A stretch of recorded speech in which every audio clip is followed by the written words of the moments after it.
Hey guys, this is Aniket. Welcome to another episode of Tales from a Sports Tragic. Like I mentioned the last time around, the idea is to narrate tales from my life around sporting events of consequence. And today I'll take you down the memory lane for two of India's Cricket World Cup triumphs. तो पहले तो 2011 में जब अप्रैल 2 2011 को जब हम world cup जीते वानखेड़े में तो मुझे याद है वो दिन बहुत ही ज़्यादा फ्रेंटिक था हम सबके लिए। मैं तब भी हंसराज हॉस्टल में रहता था और we had these grand plans of watching the match on a projector in our hostel. So we went up to the principal, we requested for the college projector to be granted and for us to use it in the hostel. And he refused. And so we took a bigger gathering with us. And I remember one of my friends who was very soft spoken and very disciplined, if that's the right word to use over here, who walked up to the principal and said, "This is autocracy, this is not a democracy that you are letting prevail in the college." It was very funny for all of us to control our laughter in front of the principal, who didn't take it too well, I remember. But we basically didn't get the projector eventually. तो हमने common room में setup किया और common room इतना बड़ा नहीं था कि सब साथ में देख पाएँ। तो थोड़ा कॉमन रूम में देखा, फिर थोड़ी देर बाद एक छोटी टीवी लगी हुई थी, हमने किराए पे ली थी जो दूसरे दोस्त के रूम पे लगी थी, उस पर थोड़ी देर देखा। और eventually by the time Dhoni was hitting that six of Kulasekara at Wankhede, we were all sitting together in a tiny room on a 15-inch laptop screen and rejoicing and celebrating India's win. And as soon as that happened, I don't think we waited for the prize distribution ceremony to take place because we went outside. We were dancing first in the hostel lawns, then we went out. We were dancing on the streets of North Campus in Delhi University. And eventually the celebration kind of took us to India Gate और हम पूरी रात नाचे होंगे।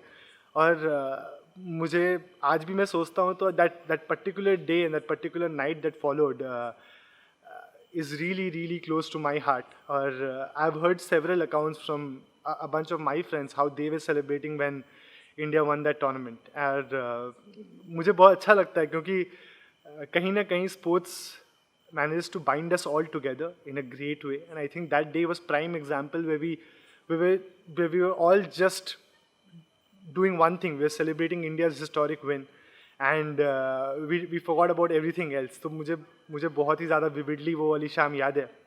और मेरे पिताजी cricket coach थे, वो क्रिकेटर थे खुद।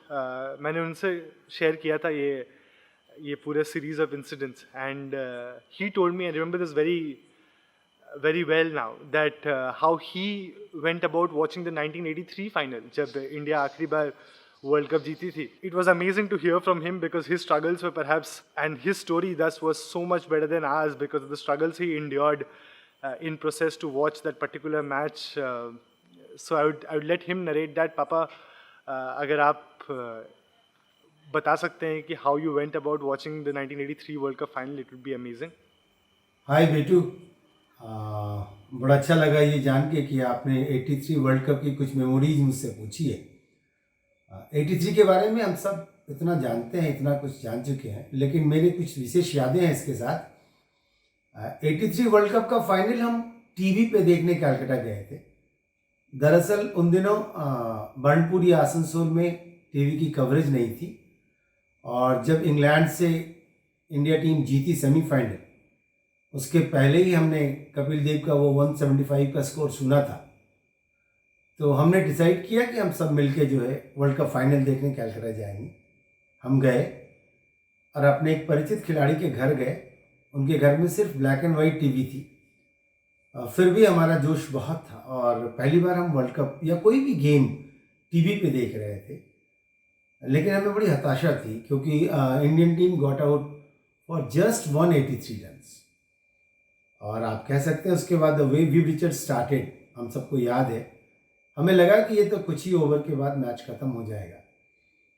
तो उम्र के उस दौर में हमने सोचा क्यों ना इसी बहाने हम एक इंग्लिश मूवी देख के आ जाए, क्योंकि उस ज़माने में माँ बाबूजी से पूछे बगैर हम फिल्म भी नहीं देखते थे। इंग्लिश फिल्म तो बहुत दूर की बात थी। तो हमने मैच छोड़ा, हम ग्लोब सिनेमा हॉल चले गए और हमने फिल्म देखी।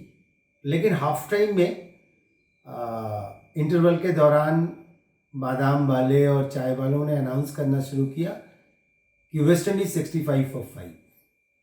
हम फिर फिल्म हमने छोड़ी, हम भागे और जब हम दोस्तों के घर जाने की कोशिश कर रहे थे, रास्ते में ही एक टीवी की दुकान थी और वो हमारे लिए बोनस था क्योंकि वहाँ पे ढेर सारी कलर टीवी ऑन थी और सारे आउट्स बार बार दिखाए जा रहे थे। सारा कैलकाटा मानो सड़क पे आ गया था। हम सब नाच रहे थे, झूम रहे थे, एक एक विकेट गिर रहा था और हमें इतनी खुशियाँ मिल रही थी कि मैं बता नहीं सकता आपको। मैच ख़त्म हुआ, we became the world champions और पूरे कलकत्ते शहर की तरह हम भी इधर से उधर नाचते रहे, दौड़ते रहे, घूमते रहे।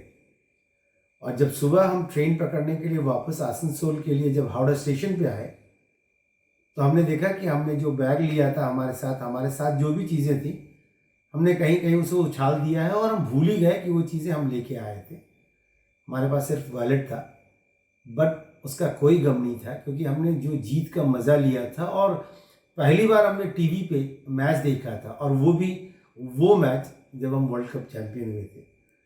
तो आप जानते हैं कि मैंने बहुत क्रिकेट खेली है, क्रिकेट कोचिंग भी की है, बहुत सारे मैचेस भी देखे हैं और उन अनगिनत लम्हों में कुछ जो विशेष यादगार क्षण हैं जब as an Indian, as a cricketer I feel proud, मुझे फ़ख्र हुआ था, मुझे गौरव की अनुभूति हुई थी और आज भी है।